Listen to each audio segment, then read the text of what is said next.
vamos então chamar o Fenelon Rocha, que sempre participa aqui do quadro. Vamos começar então com o Fenelon. A gente pode começar falando da visita do presidente Jair Bolsonaro, confirmada essa semana ao estado do Piauí. E ontem já nós comentávamos aqui, Fenelon, também sobre algumas ausências de parlamentares, de membros da bancada federal piauiense nessa visita. A gente falava de algumas ausências pela idade, como é o Mano Ferrer e Átila Lira, ambos com mais de 70 anos, e dizia de algumas ausências políticas, como Rejane Dias e Merlong Solano. E colocava o senador Marcelo Castro como uma possibilidade de ter os dois motivos. Ele estava sintonizado na gente, viu, Tiago? E ligou. Ele disse, não, eu mesmo não sendo aliado do governo Bolsonaro, ele disse que tem uma boa relação com o governo, tem votado quase todas as matérias junto com o governo, não por alinhamento automático, mas por convicção, e disse que, mesmo nessa condição de não aliado, ele iria sim a São Raimundo Nonato, porque afinal é a terra dele, e ele não deixaria de prestigiar uma visita de um presidente da República. Mas disse que não vai porque morre de medo da Covid. Ele tem problemas na família que ele presenciou, acompanhou, de muita gravidade, pessoas jovens, sem comorbidade, e ele, que completou 70 anos agora em junho, disse que vai seguir as orientações e ficar em casa. Ele está recolhido no apartamento funcional dele em Brasília, Tiago, desde a segunda quinzena de março. Não saiu mais de casa e disse que não sairia agora por conta da visita presidencial, vai seguir nesse recolhimento, Tiago. Aí, portanto, Elivaldo Barbosa, muito bom dia para você, agora sim. Pois é, Tiago, olá, boa tarde, bom dia. Tive um probleminha técnico aqui, foi só isso. Rapidinho, já dia, resolvido Thiago. e superado. Bom dia, Fenelon, exatamente. O modo Marcelo Castro de ser, né? Com muita cortesia, tranquilidade e boa relação, mesmo reconhecendo esse não alinhamento, mas ele está mais do que prudente. Concordo plenamente com o comportamento e a postura do senador Marcelo Castro. Aliás, Elivaldo Barbosa vai estar lá nessa visita. Vamos sim. Com a Yala Sena, cidadeverde.com, teremos total atenção a essa importante visita do presidente Bolsonaro, a segunda visita do presidente Bolsonaro ao Piauí. Você não perde aqui na nossa programação. Bom, aproveitando a presença do Fenelon, vamos falar também dessa movimentação lá no Centrão, Elivaldo. Mais 2 partidos devem sair dessa composição. É verdade, Tiago. Além do MDB e do DEM, que puxaram essa corrente, agora, ontem, mais 2 partidos, o PTB e o PROS, deixam o bloco Centrão. Exatamente nesta rearrumação da Câmara Federal do aspecto político. Porque a Câmara Federal tem esse protagonismo todo, mesmo com a importância do Senado, mas é na Câmara que as coisas acontecem. Veja só, a Câmara Federal é que tem na linha sucessória o presidente da Câmara que assume o presidente da República quando o vice não pode. Da Câmara Federal é que se inicia um processo de impeachment. Termina no Senado, mas começa na Câmara. Só vai para o Senado depois que passa pela Câmara. Partidos políticos que têm peso, que recebem o fundo partidário, o fundo eleitoral, o critério qual é? Deputado federal. Então, é a Câmara Federal o que exerce esse papel de protagonismo no Congresso, no Parlamento brasileiro. E agora, com esta rearticulação política, tem de vista embora negou até em nota, não é, Fenelon, o presidente Rodrigo Maia, mas tem como pano de fundo exatamente essa articulação já para manter a Câmara, eu não diria plenamente alinhada ao Palácio do Planalto, mas com a independência necessária a seguir com o trabalho, por exemplo, de protagonismo nas reformas e sempre numa visão crítica. Isso, claro, não vai impedir de forma alguma do presidente Jair Bolsonaro formar a maioria que precisa para governar o país com uma certa tranquilidade. Mas, por exemplo, o líder do PP na Câmara tem enfrentado dificuldade, o deputado Lira, lá de Alagoas, tem enfrentado dificuldade exatamente nessa articulação, que ele botou a cabeça fora para ser o sucessor de Rodrigo Maia. Rapidamente os grupos contrários já começam a se articular e o Centrão perde um pouco de força na Câmara Federal. Fenelon Rocha.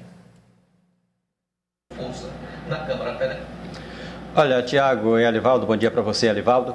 Esse movimento todo tem como foco esse confronto com o governo, tem como foco a eleição da Câmara e tem como foco, dentro dessa eleição da Câmara, vista como um passo importante para as articulações das campanhas, das candidaturas para 2022. Então, esse movimento que une o PROS, o PTB e antes já o DEM e o MDB, já é visto como o embrião da futura base de candidatura de João Dória Júnior, que seria o mais forte contraponto à candidatura de Jair Bolsonaro no movimento de busca de reeleição. Então, a gente está vendo que o movimento é agora, já em função das votações importantes, é também olhando para a eleição da Câmara na substituição de Rodrigo Maia, mas todo mundo olhando em 2022, Elivaldo.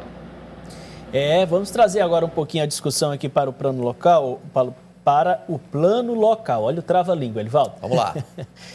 Você nos trazendo informações, Elivaldo, sobre a dificuldade de composição aqui de chapas de atrair nomes para pré-candidaturas a vereador em função da pandemia.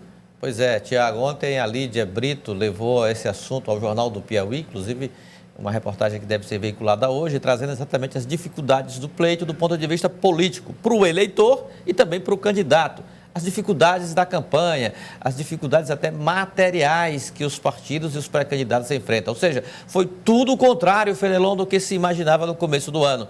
Quem idealizou uma campanha buscando um lugar na Câmara Municipal de Teresina de um jeito, está acontecendo agora de uma maneira totalmente diferente. Isso fez com que muitos pré-candidatos já recuassem desse projeto político. E isso já complica, já começa a causar transtornos em partidos políticos robustos, grandes, em nossa cidade. Cito até o caso do PSDB, cito o caso do PT, cito o caso e além de outros partidos médios e pequenos, então nem se fala. Por quê? Porque exatamente há uma dificuldade material, dificuldade de logística e também as dificuldades da própria natureza da campanha que será realizada, desenvolvida após as convenções. E isso reduz bastante chances de êxito, de conquistar o voto do eleitor. Isso vai obrigar os partidos, Tiago e Fenelon, exatamente a rever estratégias, remodelar planos para possibilitar aí êxito na campanha eleitoral de 2020 e, consequentemente, conseguir as vagas que pretendem na Câmara Municipal de Teresina. Serão 29 vagas, mesmo com as vantagens, a vantagem de quem já está na Câmara, tem uma vantagem natural, porque já é vereador, tem a estrutura de gabinete, é bastante conhecido. Mas para quem vai estrear numa campanha, não será missão das mais fáceis enfrentar uma campanha em plena pandemia ou até nesse início de pós-pandemia. Não vai ser missão fácil, Tiago. Vai ser difícil, até porque o contato interpessoal vai estar muito prejudicado. Vai ser muito difícil, viu, Tiago e Elivaldo, principalmente para esses novos candidatos, como destacava o Elivaldo, né?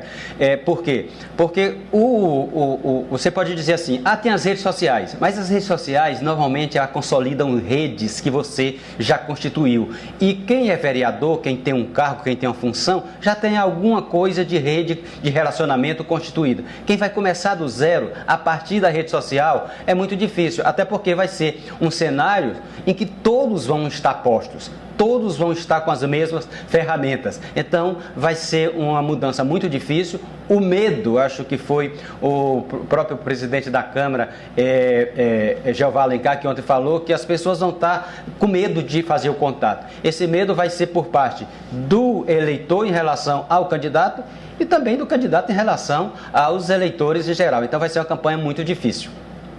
Realmente sui generis, digamos assim, Elivaldo Barbosa. Se isso afeta a campanha majoritária, muito mais a proporcional.